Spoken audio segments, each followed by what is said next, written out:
Kangaroo court நடந்திருக்கு ஒரு கட்ட பஞ்சாயத்து.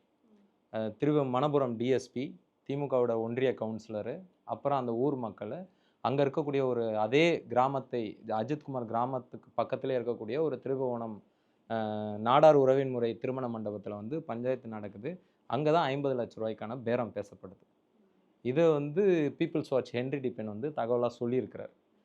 இன்னொன்னு மதுரை மாவட்ட பியூசிஎல் அங்க போய் ஆய்வு பண்ணதுல, அவங்க சொல்லக்கூடிய தகவலும் என்னவா இருக்குதுன்னா, கிட்டத்தட்ட வந்து இது வந்து ஒரு ஓரல் கம்ப்ளைண்ட் தான். ஒரு அரெஸ்ட் மெமோ கிடையாது. ஒரு நாள் முழுக்க வந்து இல்லீகல் கஸ்டடியில வச்சிருக்காங்க. கிட்டத்தட்ட ஒரு அப்டக்ஷன் மாரி, ஒரு கடத்தல் மாரி. ஏன்னா, நீங்க வந்து ஒருத்தர கைது பண்றதுக்கு முன்னாடி, ஒரு குற்றத்தில கைது பண்றோம்னா, அவர விசாரணைக்கு கூப்பிடும்போது 41 ஏல நோட்டீஸ் குடுக்கலாம். இல்ல 35 ஆஃப் 3 பிஎன்எஸ்எஸ்ல நோட்டீஸ் குடுத்து கூப்ட்டுருக்கலாம்.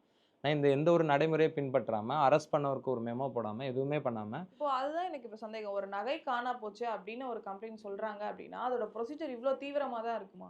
இல்ல இதுதான் இல்லீகல் கஸ்டடின்னு நம்ம சொல்றோம். இது வந்து ஒரு லாக்அப் டெத் கூட கிடையாது. இது வந்து ஒரு ஒரு ப்ரூட்டல் மர்டர்ன்னு நம்ம ஏன் சொல்றோம்னா,